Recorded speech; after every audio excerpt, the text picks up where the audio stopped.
Hello, dear fans, friends, and subscribers of Cricket Happenings. This is your host Ram, welcoming you to your regular edition of Cricket Happenings on the weekend. And we all know that we had the world's largest cricket stadium, the Sardar Patel, the Narendra Modi Stadium in India, in Tera Stadium as it was in Ahmedabad, which actually had a result where India actually went on to win the test match in just 2 days. And a lot of brouhaha has been happening as far as that particular test is concerned. So, what I'm going to talk today, whatever the talk that is going on about criticizing, because as I said, there's a lot of talk going on, a lot of small quarters, especially coming from England, from the former cricket players. So I would like to definitely have a nice little talk on that today. And I hope I am able to really get in all the points that are pertinent. But nevertheless, we had a wonderful match. As I said, the world's largest cricket stadium. But one thing I thought after the match was over, when the criticism was leveled against India for making such a pitch at Ahmedabad, definitely the sheen was taken off from the world's largest cricket stadium, the Motera Stadium in Ahmedabad. Stadium, what a picturesque sight it was. And as I said, it was world-class infrastructure as far as that stadium was concerned. And definitely anybody who came there to watch the match had the value for their money. So now coming to this particular matches, I'm going to definitely talk about that. But also what the other things that I have in store for you in this particular cricket show is New Zealand versus Australia. As you know, the T20s have started and New Zealand have taken a 2-0 series lead. So I will briefly touch on that as well. And other than that, we'll see if there is any other cricket news to catch up, and probably time permitting, we'll also have a visit at the Pakistan Super League that's going on. So, but let's talk about this match. So as I said, India finishing the match in under 2 days on a dust. Now, as I said, my focus on this particular cricket show, as far as India versus England is concerned, is not to talk about what went on in the match, but basically wanting to really wanting to analyze things. Now, there has been a lot of criticism, as I said, coming from a lot of former England players, especially Michael Vaughan, who said that India has prepared a substandard pitch and thus we reported to the ICC. Well, one thing that I'm going to differ from everybody here, let's understand that every host country, when it hosts a particular match, has the prerogative of actually going and preparing a pitch that is actually suited to them. Well, if you go to Sri Lanka, they prepare turning wickets. You go to Australia, these are pacey and bouncy. And I do remember the days India probably were not bred on these fast pitches. And when they used to go to Australia, they were when they really started playing.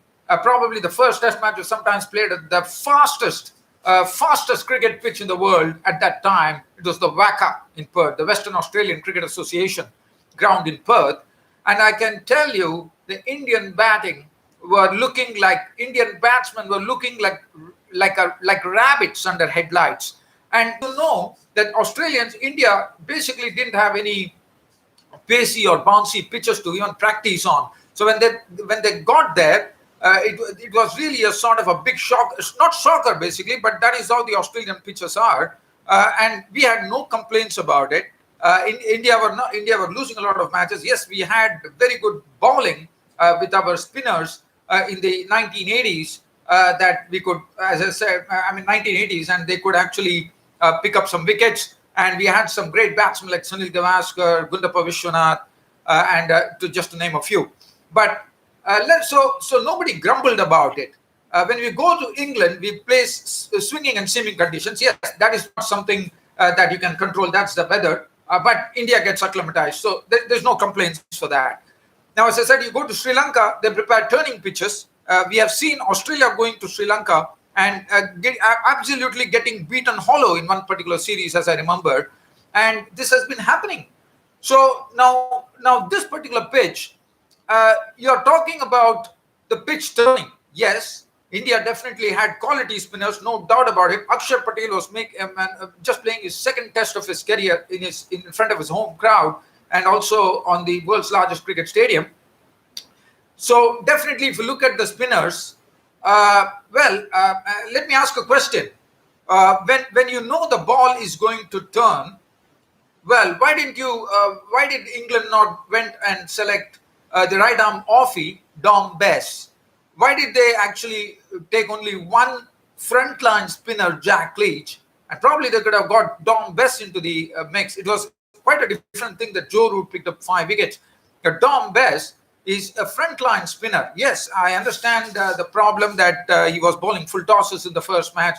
That's the precise reason he lost his place, even though he took some wickets. But on this particular wicket, probably Dom Bess could have picked up some wickets. But okay, that's apart. That is not something which is even related to this. But let's talk about what's going on. There's a lot of talk going on saying India has actually done something for their own sake.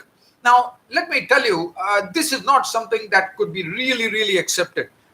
Because as I have already told you, when India go out, they have to really absolutely, I mean, like they are up against something. So same thing is something, I mean, this is okay. I can understand if a pitch is uneven, where the ball actually kicks off and there's a danger to the batsman for getting hurt. Now that is something, if that happens with uneven bonds on a regular scale, that is something I can accept, but not something where you say that you prepare turning pitches. It is when Jack Leach was also bowling well. He could have picked up a lot of wickets as well. Joe Root picked up 5 wickets. Let's get into that. So why this talk is going on? I'm definitely at a loss to understand as to why so much talk is going on about India preparing such a pitch. I don't think even that those talk is warranted. It's just a matter of skill sets, according to me. India had the better skill sets. Okay, let's talk about the batting. We had Zach Crawley, a very young and talented batsman. Look at the way he played. I mean, he was able to play the spinners well, according to me. But what about India's Rohit Sharma? Was doing a wonderful job. He got a 50 as well. And even in the second innings he played. Well, I can tell you there was England, the former players who are speaking right now definitely need to understand one thing. It is all about technique. When it comes to test matches, it is about technique. How you face against the pace and bounce, how you face against the spin. Spin is an art. The spin is a bowling art. Now, it's a sort of a test. As I told you, Crawley made a 50, Rohit Sharma made a 50, and I mean, it is something where I mean, India say, okay, let's talk about the second inning, the first innings, where India only got a 32 runs lead, because I was thinking that India, being a better players for spin, probably are going to put up a massive total and put the pressure right on the England. And it was a real shocker when I saw that the Indians were bowled out with just a slender 32-run lead. It really made me think, oh, what is going to happen? Whether England is going to bounce back on this. So one thing I can tell you, I don't see anything wrong in this. It is just the ball was turning, no doubt about it. And it is just a matter of technique. And if you look at the commentators, Sunny Gavaskar, who is one of the doyens, I would say, and he had a as far as playing any bowling was concerned. I mean, this man went and made 774 runs in his first Test series against the West Indies in West Indies, against some absolutely dangerous fast bowlers that he was facing, like Andy Roberts, Mike Holding, and you just name it, Van Holder, I think a lot of other players, I don't even remember. Now, this gentleman who is in the commentator's box in Star Sports said that it is coming to absolutely technique. It was the more a problem of the English batsman going on the back foot, where the ball was actually skidding through. So when a ball is skidding through, you have to be perfect. And as Gavaskar rightly mentioned, you have to meet the ball you have to smother the spin. That's the key. You have to smother the spin. You have to put the bat on the ball and put the ball in its place. And I know that requires a lot of patience, but I thought the English batsmen got carried away. Their technique was absolutely wanting. They went on to the back foot. Akshar Patel was bowling well. If you look at, we were talking about the straight balls getting wickets. Akshar Patel went on to pick up 10 wickets in the game. I mean, in 3 matches, sorry, in 2 matches of his Test career, he already has around more than 15 wickets, and that's quite an achievement, according to me. And another thing was that they were not able to pick up the arm ball from Akshar Patel, who was even bowling that arm ball, which is the secret weapon of a left arm spinner, and they were not able to pick him up. It was bowled to the same action, so absolutely it was tomfoolery there as far as the English batsmen were concerned. They were absolutely foxed by Akshar Patel. Ashwin was the other one who was joining in, picked up his 400th wicket as such a great spinner, Ravichandran Ashwin. Now, as I said, it all came to skill sets. Now, in the second innings, England had an opportunity to make amends. Yes, the ball was appreciably turning when it came on to the second day. I can definitely understand that. But again, it's all about the skill sets. Okay, let's talk about India. India picked up a 10-wicket victory in this match. I mean, they could have lost some wickets, but Rohit Sharma and Shubman Gill took India home. So I think absolutely baseless as far as talking about this match is concerned. I don't think any blame can be apportioned to that. It's all about skill sets. Well, as I said, Test matches are the classical form of batting and bowling, whatever you call it, and it is the matter of how you negotiate the bowling. And I see absolutely no reason. So much talk is going on saying that India has prepared a substandard pitches which is suited to their needs. Well, I wouldn't definitely agree with that. Well, as I said, every host country has its prerogative to go and prepare. We talk about the term doctored in cricket. Yes, you can doctor the pitches. Why not? Sri Lanka, as I said, beat Australia hollow. I do remember that. Well, Australians didn't complain about it. It was just Sri Lanka who had pitched. I think they hit them 3-0, if I'm not wrong. And the Aussies were absolutely at sea. And the Sri Lankan spinners were running riot over there. So, well, and also some former England players. I will be going with some former England players as well, which I've already covered in my cricket Reddit. Former great player Dennis Amiss. There was Graham Fowler, the left-handed batsman. We had Chris Stavray. Now, Chris Stavray, he was such a solid and a stout defense that once upon a time, one of the spectators brought him a stool and told him, please sit on this stool and play your cricket. So he was such a stodgy customer that he won't budge an inch. And I believe Chris Stavray held the record for the slowest 50 in Test cricket after Jeff Boycott, I suppose. So one knows that. And also Graham Fowler and all these players, they could play. Graham Fowler came and scored a century. Scored a double century against India. Dennis Amiss has had a great time against India, and Dennis Amiss had also mentioned about an incident. He said he himself said that his skill sets. Indians had great spinners like Bhagat Chandrasekhar, Venkat Raghavan, Bishan Singh Bedi, Erapalli Prasanna, and well, Dennis Amiss and England could definitely get over the line. They negotiated them. So I think absolutely no excuses. India had the better skill sets in this particular Test match, and they negotiated the spin very well. They negotiated the English bowling very well and came up trumps. So full credit to India for getting this victory under 2 days, and that is something which will definitely remain in memory forever. And as I said, this was the world's largest cricket stadium, the Motera in Ahmedabad, and as I said, what a picturesque sight it was. And Akshar Patel on his home ground picking up 11 wickets to secure an England 2-1 series lead. Now, the other thing that I think the public might be thinking, or the critics might be thinking, is that India might have prepared this because they wanted to qualify for the WTC, the World Test Championship. I don't think I would even subscribe to that. Yes, India has the final test coming up, and the final test is where India either have to win. It is again going to be played at the same stadium in Ahmedabad. It will be interesting to see what type of pitch, after all this talk has gone on, whether, because there are 10 pitches in Montreal, so we don't know which pitch is going to be played. India has to India can't lose the match to England. If they lose the match to England, it will be an Australia New Championship final in June at the Mecca of English cricket, the Lord's Cricket Ground.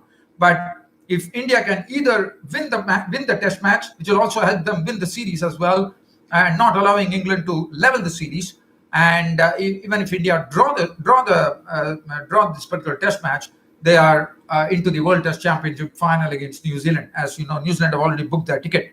And Akshar Patel, I mean, I said he's become a big asset for India now with the bowling that he has done. Again, there's a pink ball, well, I thought it was a wonderful game. And as I said, I won't subscribe to anything that is being told by the former English, those who are basically criticizing India for preparing such a pitch. I think they really need to look at it in a much broader perspective to come and actually tell something. I definitely don't agree with this.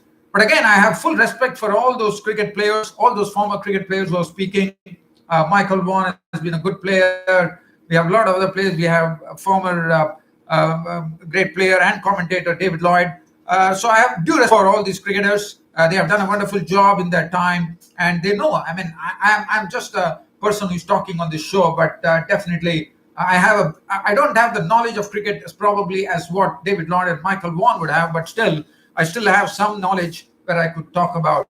And that's the precise reason I took this opportunity to basically wax eloquent on what went on in this world's largest cricket stadium in this particular Test match where England lost the game to India. So I think that should suffice as far as talking about this particular match was concerned. Now, talking about let's shift the attention. New Zealand, Australia. Australia are in New Zealand right now. And we saw the first T20 was won very comfortably by New Zealand, but Australia put up a grand fight in the second T20. But even though they put up a fight, finally New Zealand were the winners, and New Zealand have secured a 2-0 series lead in a 5-match series. So Australia still up with the chance, no doubt about it. As I said, this is a 5-match T20 series, so Australia definitely have a chance. But what an onslaught that was for the 7th wicket, the fastest. The highest partnership of 92 runs in 37 balls between Marcus Stoinis and Daniel Sams. And I can tell you, Marcus Stoinis, we all know that he's a big hitter of the ball. He could whack those sixes, but I was really surprised at the way Daniel Sams played. Yes, he's definitely in this side with a big, playing very well in the BBL, hitting those big shots.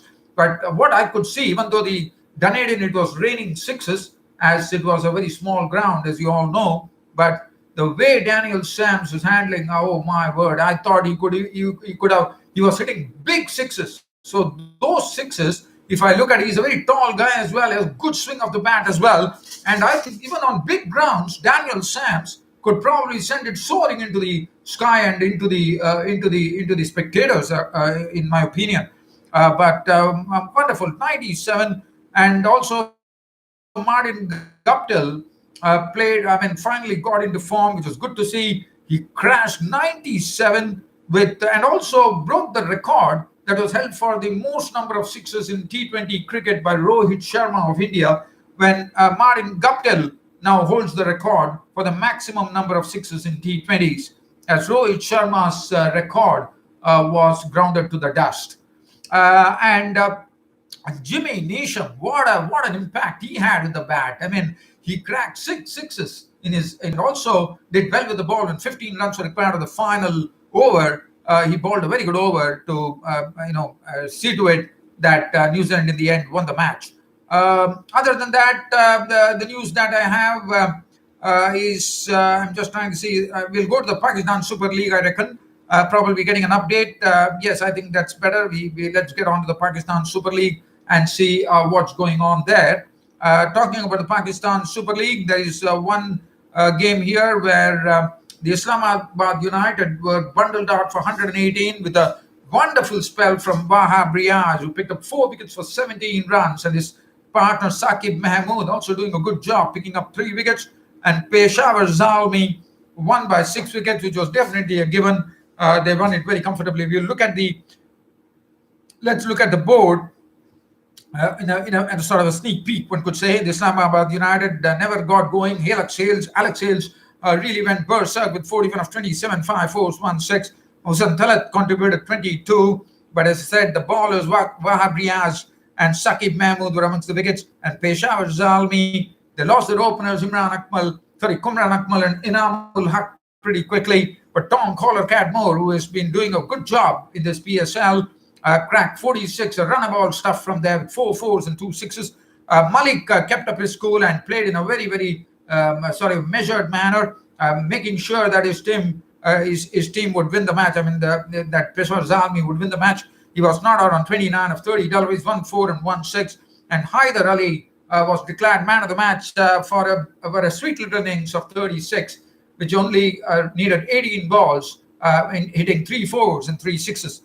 Stefan Rutherford, as you know, yesterday did a wonderful job for his team, as we understand. 124, game over. Hassan Ali did his bit, but again, the score that Islamabad United had put on the board, 118, was too small to defend. Hassan Ali did a good job, 2 for 14.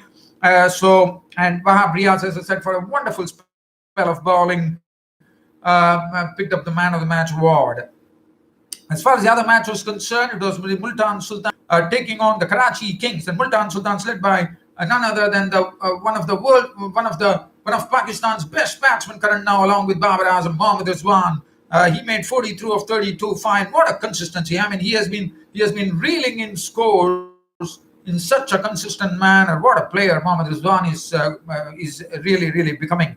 Mohammad Rizwan played 3. Lynn finally got into form, 32. He cracked off 14 deliveries, 6 fours and 1 6. Vince contributed 45, 29, 5 fours, 1 6. Sohaib Maqsood, another big hitter of the ball, was not out on 34 of 27, 2 fours, 1 6. And that's the precise reason the Multan Sultans were 195 for 6. It was a really good chase, I would say. If you look at the wicket-taking column, Mohammad Amir, 1 for 34.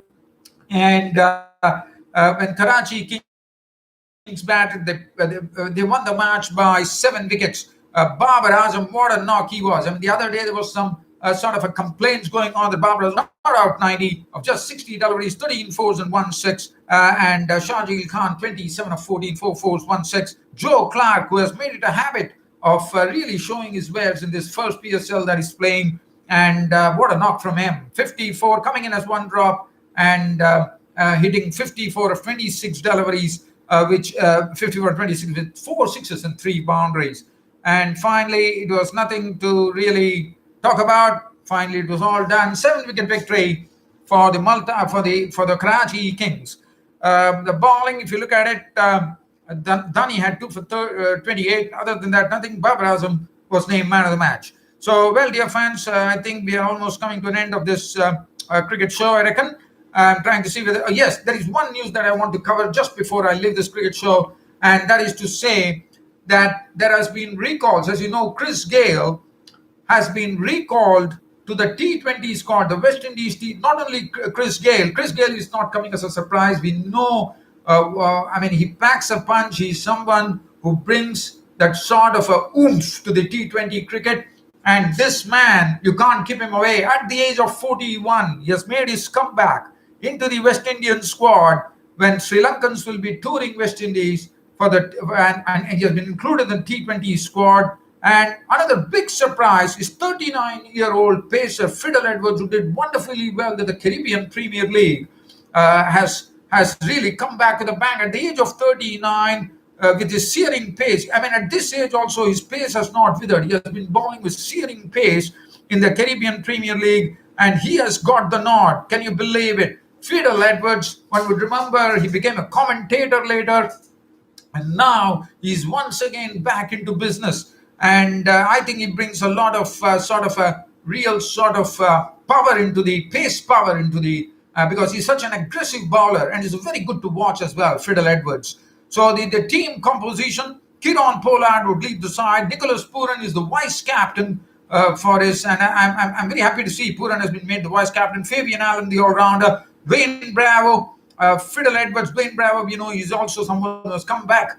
Fiddle Edwards. So there's a lot of three people: Wayne Bravo, Fiddle Edwards, and Gayle have come back to West Indian cricket. Andre Fletcher, Chris Gayle, Jason Holder, Akil Hussain, the left-arm spinner, has got his chance, and I think he will definitely be doing well because we saw what he did against Bangladesh. And Evan Lewis, we all know what a dangerous bloke he is. Obaid McCoy, the left-arm bowler. Roman Powell, another good all-rounder. Lendl Simmons and Kevin Sinclair, the right-arm off spinner, who has done a wonderful job in the domestic season. I think he plays for Guyana. He's a 21-year-old Guyana off spinner. He has got his maiden call-up, and we are going to see three matches. 50, so basically, this is T20 and ODI. He has been selected for both T20 and ODI squads.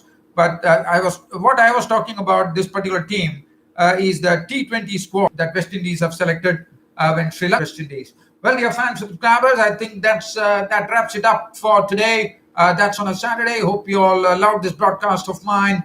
If you have any comments, you can always put it on. And as I always say, you can always get onto my cricket Twitter page, my cricket Reddit page, and I also have my cricket website, www.cricket-status.com. Look forward to your company, dear fans and subscribers, tomorrow. That's on a Sunday on my next Cricket Happening show. And that's it from me here, from your host, Ram. Thank you.